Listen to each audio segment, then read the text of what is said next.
Selamat datang di Kebun Raya Mangrove, Surabaya. Kota Surabaya memiliki hutan mangrove yang berada di sepanjang pesisir pantai timur Surabaya, masuk dalam kawasan konservasi yang dilindungi oleh undang-undang. Kawasan Kebun Raya Mangrove Surabaya memiliki luas 31,5 hektar yang terdiri dari Gunung Anyar dengan luas 11 hektar, Bedoan Sawah dengan luas 16 hektar, Mangrove Information Center dengan luas 4,5 hektar. Keberadaan mangrove yang subur di kawasan pesisir dapat meningkatkan resiliensi masyarakat pesisir terhadap perubahan iklim dan meminimalisir dampak bencana alam seperti tsunami, badai, dan gelombang air laut. Mangrove juga berperan dalam menyerap dan menyimpan blue carbon 8-12 kali lebih besar dari hutan biasa, dan diperkirakan 3,14 miliar ton blue carbon tersimpan dalam hutan mangrove Indonesia.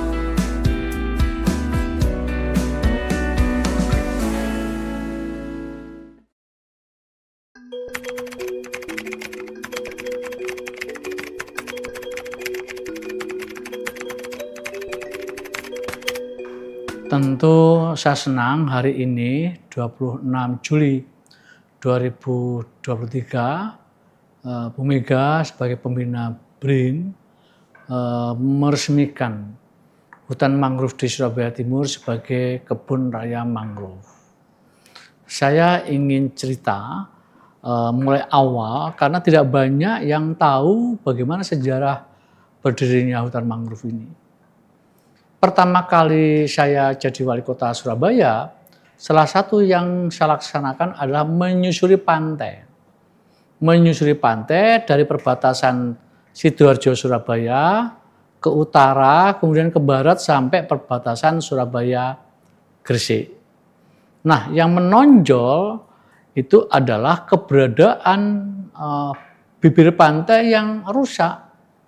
Rusak karena banyak ditancapi bambu, diterucuk begitu ya, yang rencananya mau di kapling-kapling. Wah, kalau seperti ini tentu mangrove pantai timur Surabaya akan rusak. Maka saat itu saya statement di media dan saya yakin rekaman di media cetak elektronik masih ada. Ya. Waktu itu saya malah mau dituntut. Ada salah satu pengembang ya yang mau menuntut saya.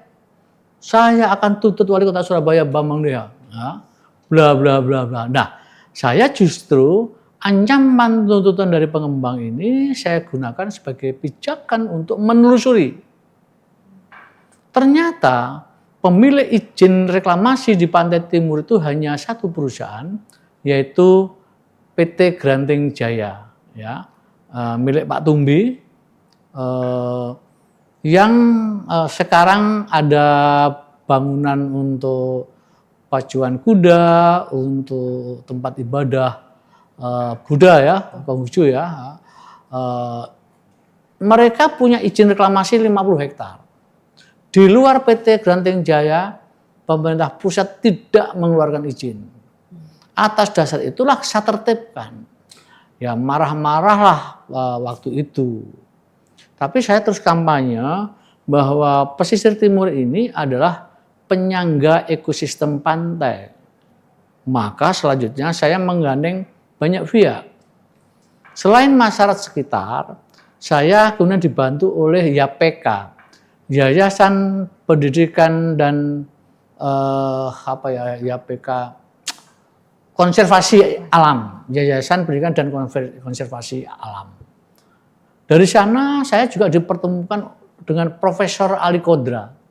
Profesor Dr. Ali Kodra ini pakar dari IPB yang punya atensi pada kawasan pesisir.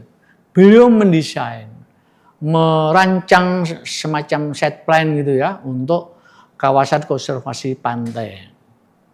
Akhirnya kemudian dari berbagai diskusi, dorongan untuk penyelamatan lingkungan pantai, kita tuangkan dalam perda. Supaya aman bahwa ini kawasan konservasi. Kalau mau rubah ya, ini perda itu produk wakil rakyat DPR dan pemerintah ya yang melaksanakan pemerintahan. Jadi harus ditaati semua. Kalau mau merubah produk perda ini, ya lalui ini proses yang panjang ini. Nah, kemudian pada tahun itu karena rawan pengaplingan ya, saya menulis surat resmi ke BPN. Surat resmi saya intinya meminta BPN supaya tidak menerbitkan lagi sertifikat di kawasan bibir pantai. Modusnya kan begini, mohon maaf nih, pengusaha besar minta tolong pada nelayan setempat untuk nerucuk tadi itu. Oke, diterucuk, diuruk, lama-lama bisa kelihatan sebagai daratan. Lalu prosesnya komunikasi dengan pemerintah kota lewat yang petugas level paling bawah yaitu kelurahan. Muncullah mungkin semacam surat kretek atau apa, kemudian sampai petok D. Ketika sampai petok D, dilah muncul si pembuat skenario ya, transaksi jual beli. Jual beli akhirnya apa? Itulah modus ya. Kemudian pesisir pantai itu dikuasai orang per orang, dikuasai perusahaannya. Jadi bisa dicek ya, dokumen resmi pasti ada, dokumen resmi di Pemkot maupun di BPN. Karena saya prihatin dengan adanya pengaplingan. Apalagi akhir-akhir ini, loh, kok yang dulu mangrove-nya bagus sekarang hilang dan sebagainya. Dari produk berupa perda, kemudian konsistensi melaksanakan penanaman mangrove, menjaga mangrove. Saya lupa tahunnya, tapi pernah Kementerian Kelautan itu mengadakan lomba budidaya udang. Peserta budidaya udang ini di Pantura, mulai pesisir Pantura Banyuwangi sampai Pekalongan Cirebon. Yang membuat heran banyak pihak, juara satu budidaya udang adalah kelompok nelayan Roh Kelem Gunung Anyar. Setelah diumumkan oleh kementerian masih banyak pejabat yang nggak percaya, sehingga saya sering mengantar pejabat yang mosok Surabaya bisa juara satu lomba budidaya udang, saya antar ke sana. Mana yang menyebabkan dari juara satu nilainya bagus? Ternyata dibanding dengan tambak-tambak yang oksigennya dibantu oleh mesin ya, aerator gitu ya, terus banyak makanan tambahan, ternyata satu satuan hektar tambak di Pantai Timur Surabaya diberikan satu satuan bibit, sekian waktu panennya itu bagus di mana? Di Pantai Timur Surabaya. Kenapa? Karena ekosistemnya tetap bagus, oksigen plankton di situ bagus, maka dengan ditebar benih yang sama, itu dalam jangka waktu tertentu panen itu bagus nelayan Pantai Timur, di antaranya yang menonjol adalah kelompok nelayan Roh Kelem. Jadi alhamdulillah akhirnya lama-lama ya membaik, dan saya kemudian bersentuhan dengan tokoh di situ, di antaranya Pak Sony ya, Bu Lulu dan lain-lain. Kemudian saya juga ke MIC untuk belajar. MIC itu singkatan dari Mangrove Information Center yang berada di Nusa Dua Bali. Saya ajak mulai Pak Sekda, Pak Asisten, Kepala Dinas terkait, Bapakku, saya ajak ke sana. Lihat, ini kita pengen nyontoh ini kawasan mangrove di sekitar MIC.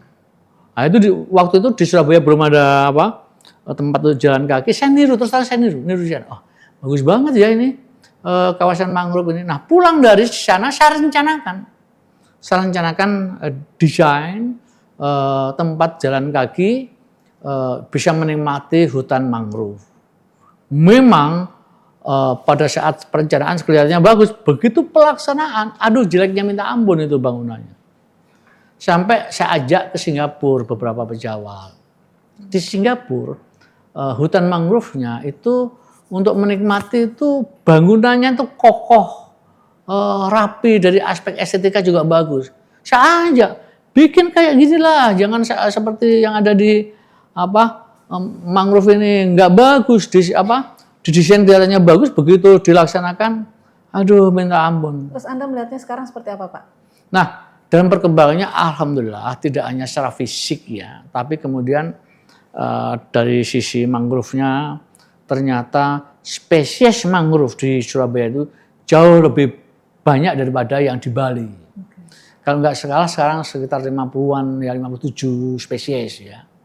Kemudian melahirkan juga budidaya makanan batik yang berbasis mangrove. Jadi itu ada batik yang warnanya khas. Karena warnanya berbasis dari mangrove. Ada makanan olahan dodol misalnya. Dan yang sekarang lagi tren adalah batik istilahnya yang dari daun itu? Batik mangrove. Ya tidak hanya batik mangrove ini, istilahnya. Jadi biasanya 2 lapis. Ini sutra bawahnya, terus kasih daun-daun. Dulu awalnya mangrove, tapi sekarang banyak daun pilihan yang menimbulkan efek gambar bagus. Nah, ini sutra, atasnya katun. Jadi sekali produk itu bisa dapat 2. Satu yang sutra yang mahal, satunya katun atau apapun. Sekarang ini harganya mahal ini. Jadi banyak produsen kok lupa ini. Ini dipasarkan di Jakarta, di luar negeri ketika kita ikut pameran luar negeri. Harganya mahal ini. Karena disukai orang, warnanya alami, bahannya sutra, bahannya katun.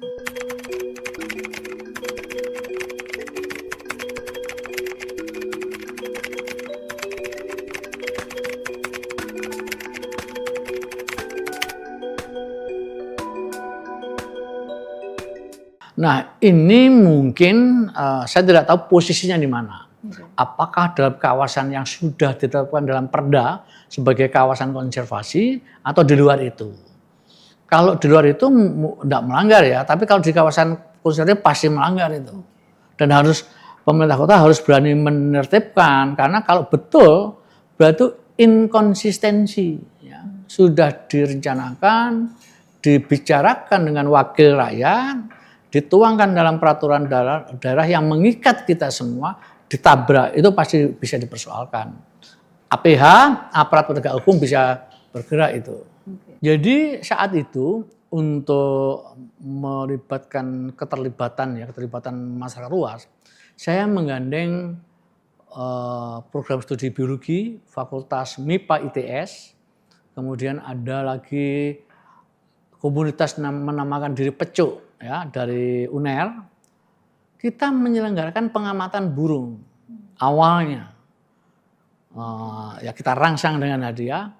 Ternyata pertama itu responnya luar biasa. Peserta pengamatan burung itu datang dari Aceh, datang dari Jakarta, datang dari Jogja, dari Bali. Saya surprise, kaget saya. Loh, ternyata pengamatan satwa burung dan akhirnya ke mamalia juga dari mereka.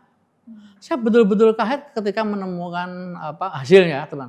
Oh, ternyata spesies insek misalnya banyak. Mamalia tidak hanya kera, tapi macam-macam termasuk biawak dan sebagainya. Nah, setelah itu saya minta kepada Dinas Lingkungan Hidup untuk mendokumentasikan, melakukan semacam sensus.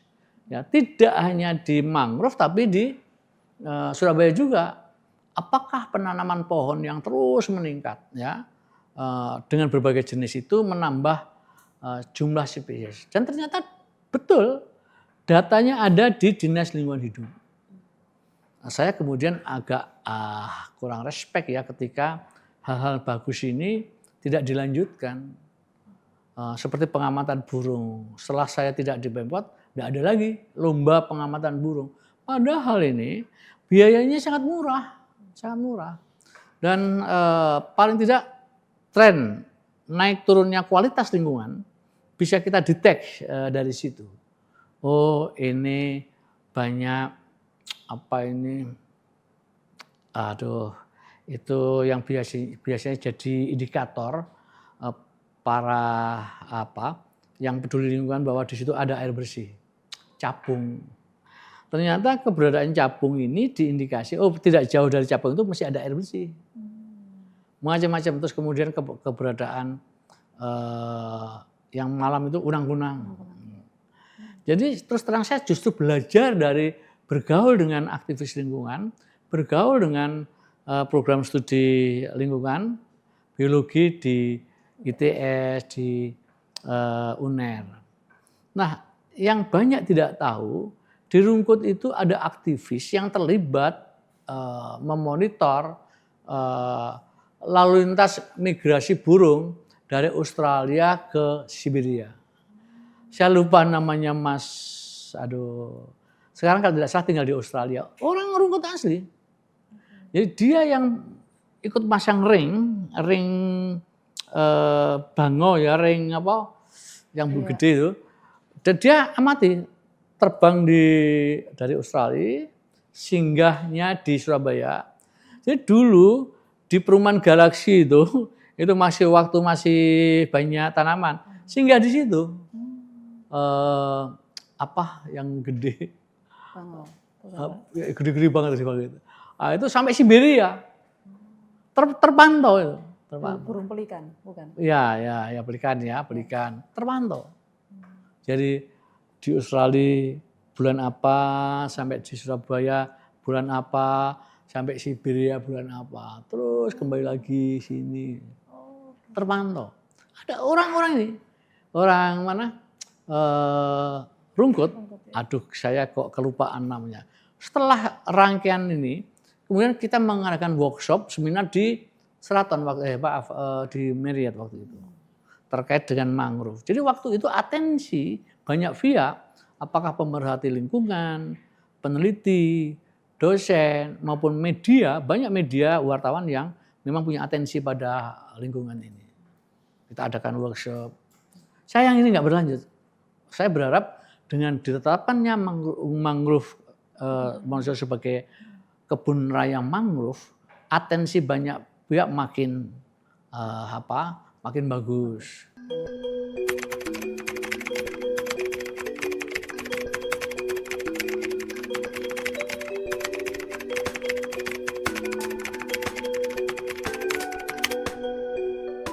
Ya, jadi sebetulnya tren dunia itu wisata lingkungan jadi makin tinggi karena dengan arus besar mengedepankan lingkungan, ini atensi masyarakat dan terutama anak-anak muda itu makin bagus. Jadi mestinya sarana prasarannya diperbaikan, konsisten lah, artinya apalagi ditetapkan oleh pemerintah pusat sebagai kebun raya mangrove, kemudian di backup atau bahkan mungkin di depan adalah BRIN, kerjasama dengan pemerintah daerah bisa disupport infrastrukturnya, mulai dari perencanaan sampai jadi itu dikontrol, diawasi betul, sehingga enak ya.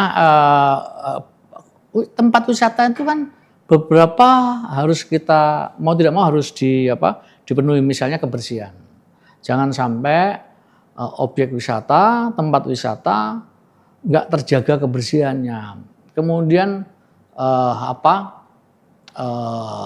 jalur ya, akses ke situ harus diutamakan. Jangan sampai objek wisatanya bagus tapi jalur ke situ, akses ke situ susah.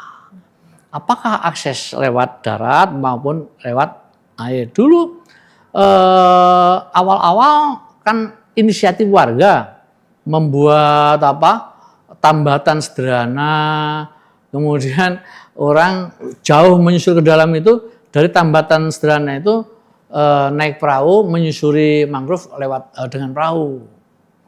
Sekarang saya lihat di Surabaya Barat juga bagus, dan di sana ada fasilitas tambahan ya untuk jet ski dan lain-lain.